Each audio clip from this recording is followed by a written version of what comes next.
आस्पद श्रावण मास महात्मा 19वां अध्याय। जय श्री कृष्णा भाइयों और बहनों, आज इस वीडियो में मैं श्रावण मास महात्म के 19वें अध्याय की कथा सुनाती हूँ, जिसमें 11 के व्रत का महात्मा, पूजन विधि और सामग्री के संबंध में बताया गया है। तो चलिए वीडियो शुरू करती हूँ। भगवान श्री सदाशिव ने कहा, हे सनत कुमार, सावन महीने के दोनों पक्षों की एकादशी तिथि के दिन जो क्रिया करनी होती है, अब मैं उसके संबंध में तुम्हें बतलाऊंगा, उसे तुम ध्यान पूर्वक सुनो। हे महामुने, इस व्रत के संबंध में मैंने आज तक किसी को नहीं बतलाया। यह व्रत गुप्त, योग्य, उत्तम, महान, पुण्य, पाप ताप को समूल नष्ट करने वाला है। मनुष्यों को मनवांछित फल की प्राप्ति होती है। श्रावण मास में किए गए पापों का नाश करने वाला तथा सब व्रतों में उत्तम यह पवित्र एकादशी का व्रत है। हे वत्स, इसके संबंध में मैं तुम्हें सब बतलाऊंगा, तुम ध्यानपूर्वक इसे सुनो। दशमी के दिन प्रातःकाल स्नान करके पवित्र होकर गुरुदेव की आज्ञा से वेद वेत्ता, पुराण ज्ञाता, जितेंद्रिय द्विजों का पूजन करना चाहिए। देवेश भगवान श्री विष्णु की षोडशोपचार से पूजा करके उनसे प्रार्थना करनी चाहिए। हे पुंडरीकाक्ष, मैं आने वाली एकादशी को निराहार रहूंगा और उससे अगले दिन भोजन करूंगा।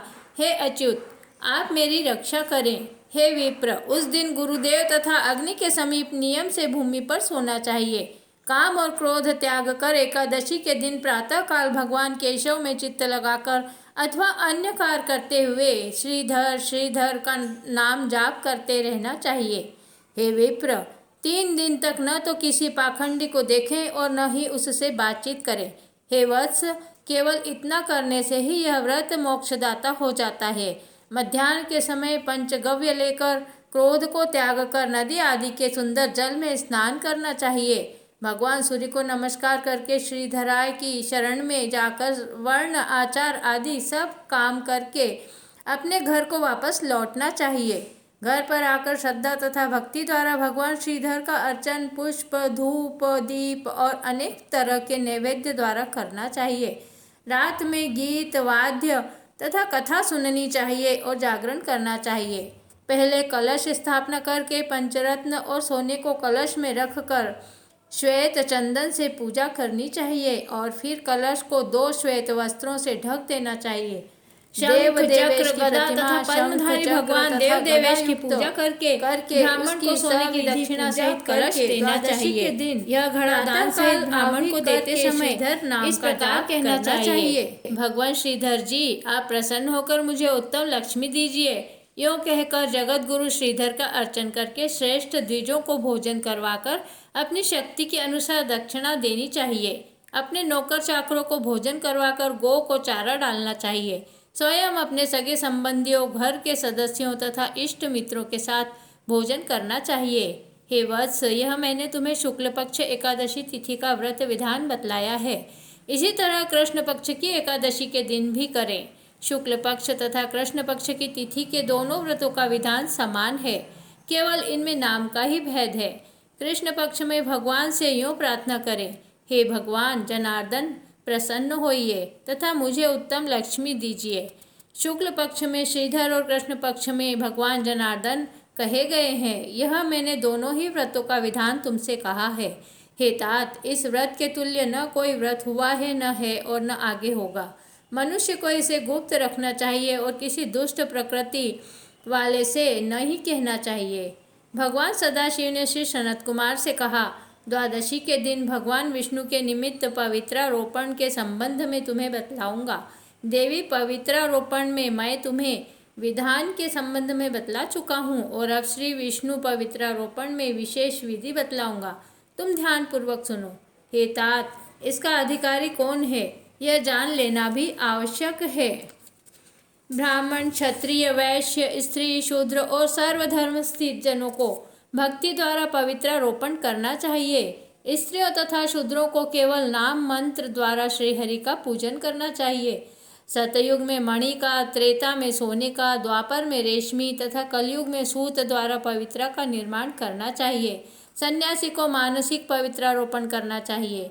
पवित्रों को बांस के पात्र में रखें तथा कपड़े से ढककर भगवान श्रीधर के सन्मुख रखकर कहें, हे प्रभो, अपने क्रियालोकोपार्थ पवित्रा को ढका है। हे देव, मेरे काम में विघ्न न हो। हे नाथ, आप मुझ पर दया करें। हे देव, आप सब तरह से मेरी गति हैं। हे जगतपते, आपको मैं इस पवित्रा द्वारा प्रसन्न करता हूँ। हे देवेश, आज से लेकर वर्ष भर तमक, व्रत नाशक, काम, क्रोध आदि न हो। हे देवेश, आप तब तक मेरी सुरक्षा करें जब तक कि मेरा व्रत पूर्ण न हो जाए। मैं आपका भक्त हूँ, आपको नमस्कार है।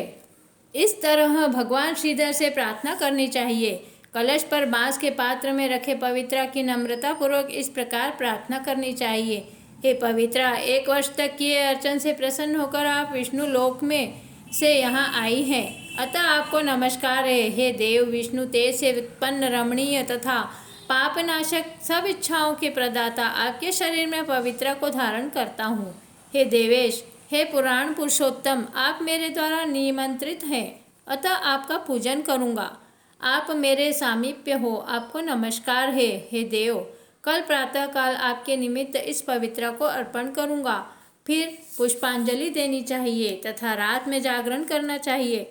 एकादशी के दिन अधिवासन करके द्वादशी के दिन प्रातःकाल पूजन करना चाहिए। गंध, दुर्वा, चावल तथा हाथ में पवित्रा को ग्रहण करके कहना चाहिए, हे देवों के देव, आपको नमस्कार है। इस पूजा को आप स्वीकार करें।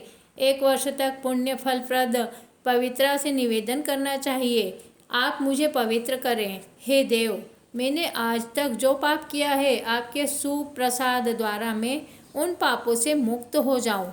मूल मंत्र द्वारा पवित्रा को संपुटित कर नैवेद्य देना चाहिए। निराजन तथा प्रार्थना करनी चाहिए। मूल मंत्र से अग्नि में घृत तथा पायस द्वारा हवन करना चाहिए। इसी मंत्र द्वारा पवित्रा का विसर्जन करना चाहिए। हे पवित्रे, 1 वर्ष किए मेरे पूजन को सविधि से परिपूर्ण करें। हे पवित्रे, विसर्जित हों, विष्णु लोक को जाएं, यूँ कहकर ब्राह्मण को दे देना चाहिए या जल में डाल देना चाहिए। ये वत्स, हे वत्स, मैंने तुमसे विष्णु की पवित्रारोपण की विधि कही है। वत्स, कोई हरि का यह पवित्रारोपण करता है, वह इस संसार में आनंद भोग कर अंत में वैकुंठ को जाता है। श्रावण मास महात्म्य के 19वें अध्याय की कथा यहीं समाप्त होती है। श्री शिवाय नमस्तुभ्यं, श्री शिवाय नमस्तुभ्यं, श्री शिवाय नमस्तुभ्यं, श्री शिवाय नमस्तुभ्यं। ओम तत्पुरुषाय विद्महे महादेवाय धीमहि तन्नो रुद्रः प्रचोदयात्। अगर आपने मेरे चैनल को अभी तक सब्सक्राइब नहीं किया हो तो जल्दी से सब्सक्राइब कर लीजिए और वीडियो को अधिक से अधिक शेयर कीजिए जिससे सभी इसका लाभ उठा सकें। जय श्री कृष्णा, धन्यवाद।